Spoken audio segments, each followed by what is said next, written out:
You think emotional pain is something that happens to you. It's not. It's something you allow. Every time. Without exception.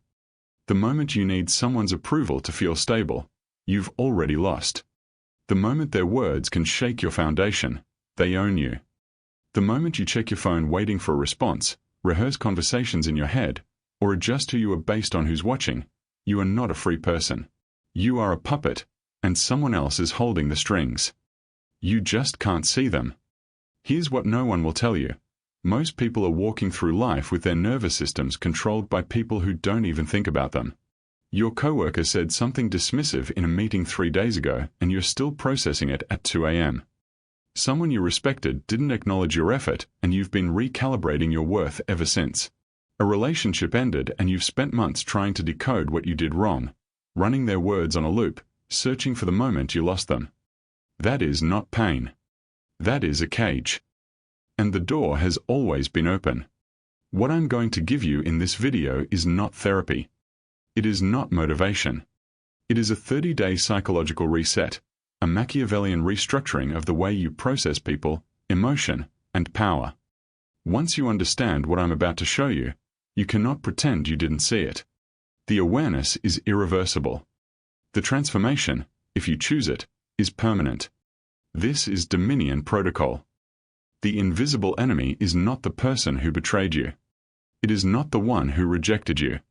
It is not the narcissist, the manipulator, the cold parent, or the disloyal friend. The invisible enemy is your emotional dependency, the deeply conditioned belief that your internal state should be determined by external events. You were trained to feel this way. From the moment you were born, approval was the currency of survival. Cry and someone comes. Perform and people clap. Fail and people withdraw. Your nervous system learned, at a neurological level, that other people's responses dictate your safety. That mechanism kept you alive as a child. As an adult, it makes you controllable. Most people never question it. They spend their entire lives on an emotional seesaw, elevated when praised, devastated when criticized, calm only when nothing is threatening them. They call this being human. They are wrong. This is being unfinished.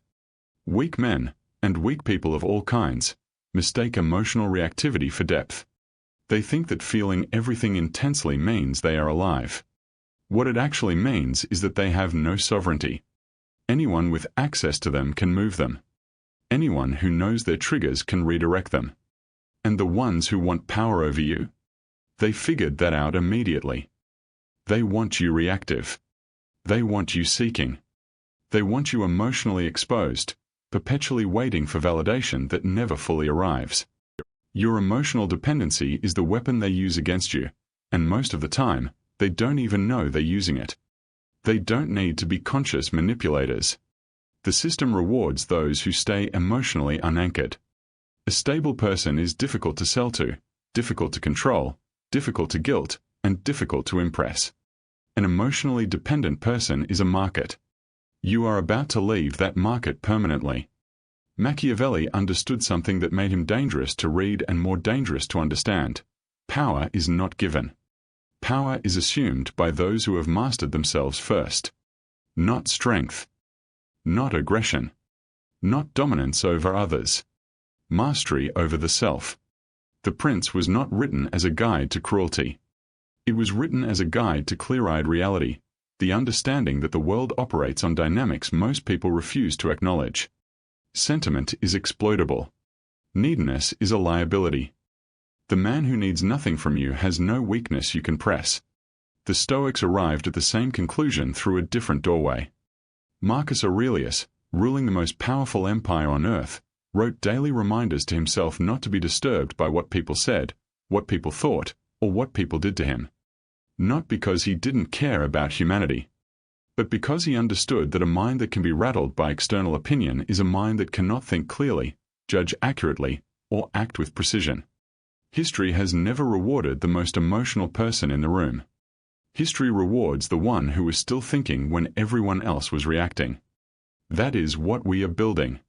Here is what you will become in 30 days. You will become someone who cannot be destabilized by words. Someone whose mood is not determined by how a meeting went, how a text was phrased, or whether someone acknowledged you in a crowd. You will become psychologically unreadable, not because you perform blankness, but because your actual internal state will no longer be accessible through your behavior. You will become impossible to manipulate through the ordinary levers, guilt, jealousy, social pressure, fear of rejection, because those levers will no longer be connected to anything. You will understand people's motives before they finish their first sentence. You will see the architecture of social dynamics the way a chess player sees the board, several moves ahead, emotionally uninvested in any single position. You will never see people the same way after this. You cannot go back once you see it. This changes not what you do.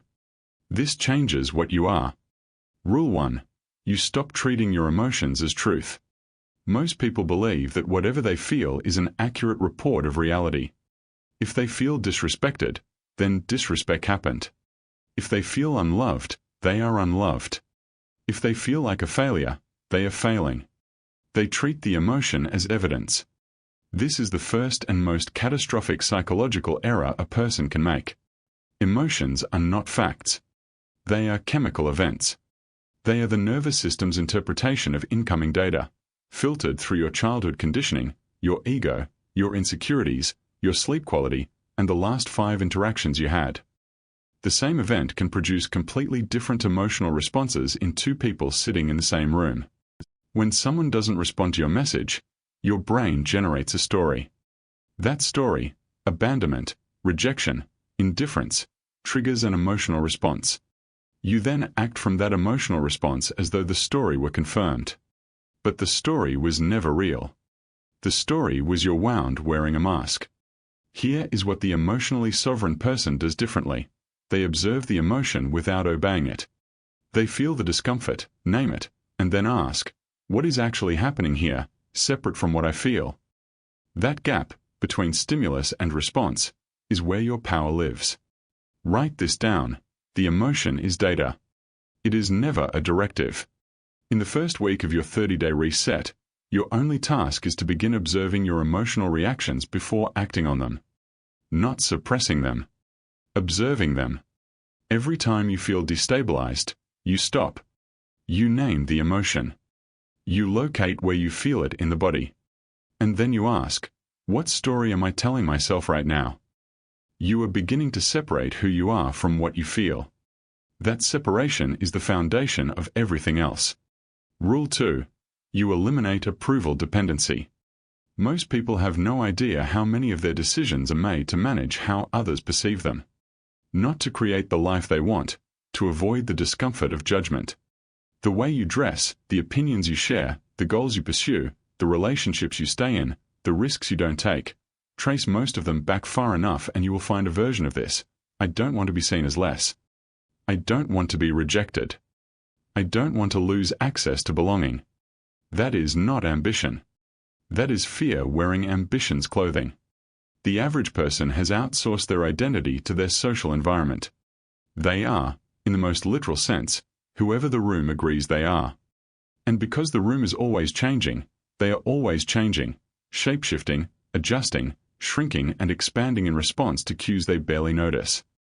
You need to understand what this costs you. Every time you override your own judgment to preserve someone else's comfort, you train your nervous system that your truth is negotiable. Repeat this long enough and you will no longer know what you actually think, want, or believe. You will be entirely constructed from other people's expectations. Here is the surgical correction. You begin making small decisions entirely from your internal reference. Not recklessly. Not performatively. You simply stop consulting the imagined opinion of others before you act. You ask yourself, what do I actually want here? What is actually true for me? Then you act on that. Without announcement. Without explanation. Comment, I move in silence. The emotionally untouchable person does not seek validation. They do not protest when they do not receive it. They do not adjust their behavior to pursue it. They are internally referenced, anchored not to how they are perceived, but to who they have decided to be. In the second week of your reset, you will identify 3 areas where you are performing for approval and you will deliberately stop. Not dramatically. Simply, stop. See what remains when the performance ends. What you find will tell you more about yourself than any conversation ever could. Rule 3. You treat social dynamics as architecture, not morality. Most people assess every social interaction through a moral lens. Was that fair? Did I deserve that? Did they respect me? Should they have done that? This framing will destroy your ability to navigate power. The world does not operate on fairness. People do not treat you according to what you deserve. They treat you according to what they calculate they can get away with, and that calculation is entirely determined by how you have positioned yourself in their minds. Not by your worth. Not by your history. By your position. People push where there is softness. They respect where there is resistance. This is not cynicism. This is engineering. The social environment responds to incentives, not values. If you train people that your time has no value, they will waste it. If you train them that your approval is easily obtained, they will stop working for it.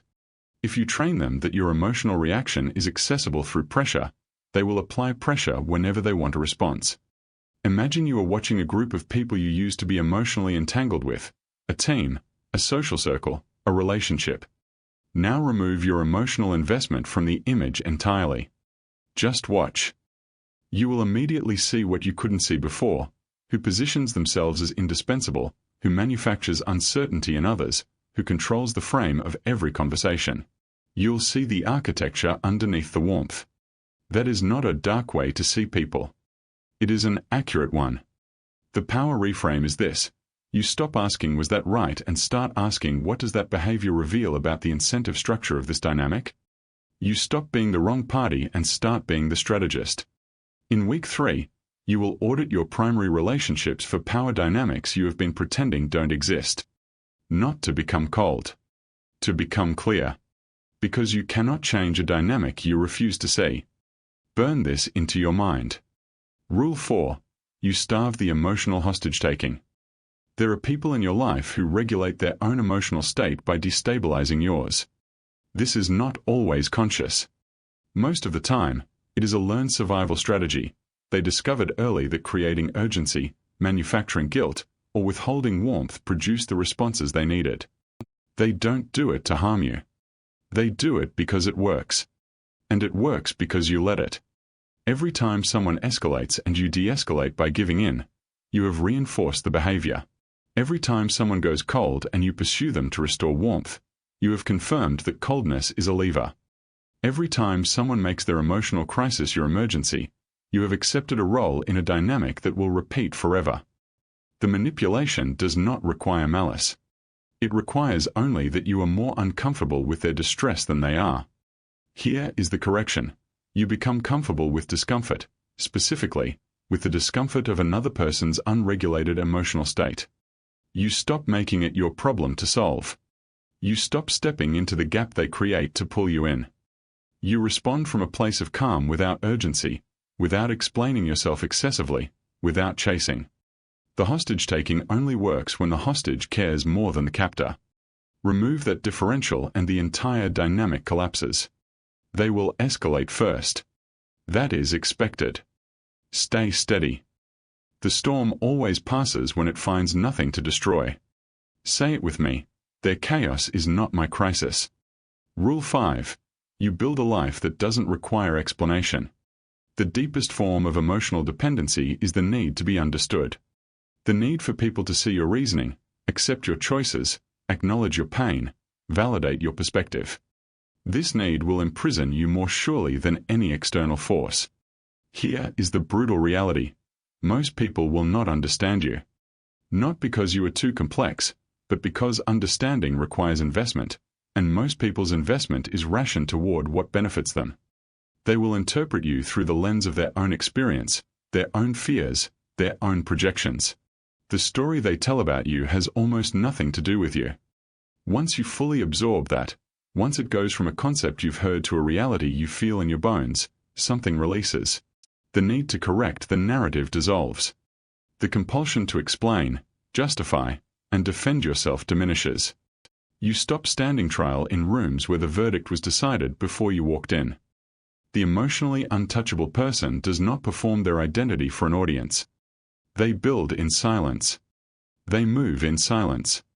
They allow results to exist without commentary. They do not need the story of who they are to be endorsed by people who were never qualified to assess it. In the final week of your 30-day reset, you will identify every area of your life where you are over-explaining, over-justifying, or over-communicating your motives. And you will stop. Not defensively, serenely.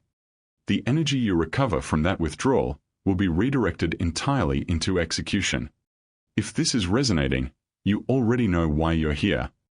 Subscribe if you want to go deeper. That's the only invitation I'll extend. Now we arrive at the part most channels will not take you to. Because this is where it gets real. Everything we have covered, emotional observation, approval independence, strategic clarity, resistance to manipulation, silent construction, all of it is preparation for what must happen next. The old version of you must die. Not metaphorically. Not gradually. Not in some comfortable, incremental way that lets you stay partially attached to who you were. That version, the one who needed to be loved to feel worthy, who adjusted their behavior to avoid rejection, who absorbed others' chaos as if it were your responsibility, who felt small in rooms where power was being performed, that version of you is functionally obsolete. You execute it. Not with hatred. With precision. Think of it as a controlled demolition. You are not destroying something valuable. You are clearing a structure that was built on someone else's blueprint, a blueprint handed to you before you were old enough to refuse it. Built from their fears, their wounds, their limitations. Wearing your name. That version of you was never yours to begin with. It was constructed by conditioning, shaped by repeated exposure to dynamics you didn't choose, reinforced by environments that required your smallness to function smoothly. You don't mourn it. You don't explain its death to anyone. You simply stop feeding it. Every time you revert to seeking approval, you are feeding the old version. Every time you let someone's silence determine your stability, you are feeding it. Every time you shrink to avoid conflict, you are keeping it alive. You stop. Completely. Without ceremony. The moment you stop feeding it, it begins to die. And in the space that opens, clean, uncluttered, sovereign, something else emerges. Not a new performance. Not a mask of strength. Something quieter and more absolute. A person who is genuinely difficult to move. A person whose peace does not depend on permission. A person who has seen the mechanisms of manipulation and is simply no longer available to them. That is not coldness. That is freedom. The 30 days are not about becoming harder.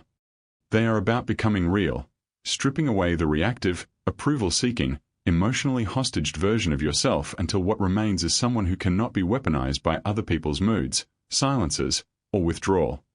You stop asking for permission to be who you are. You stop apologizing for having standards. You stop explaining your silence, your distance, or your lack of availability. You move as someone who has already decided, not someone still hoping to be accepted. 30 days from now, you will sit in a room with people you used to find destabilizing and you will feel something you might initially mistake for coldness. It is not coldness. It is clarity. You will hear things that used to hook you, provocations, dismissals, the specific words that used to find the gap in your armor, and they will arrive at a door that no longer opens. That is not because you have become numb. It is because you have become whole. There is nothing to penetrate when there is no wound waiting to be found.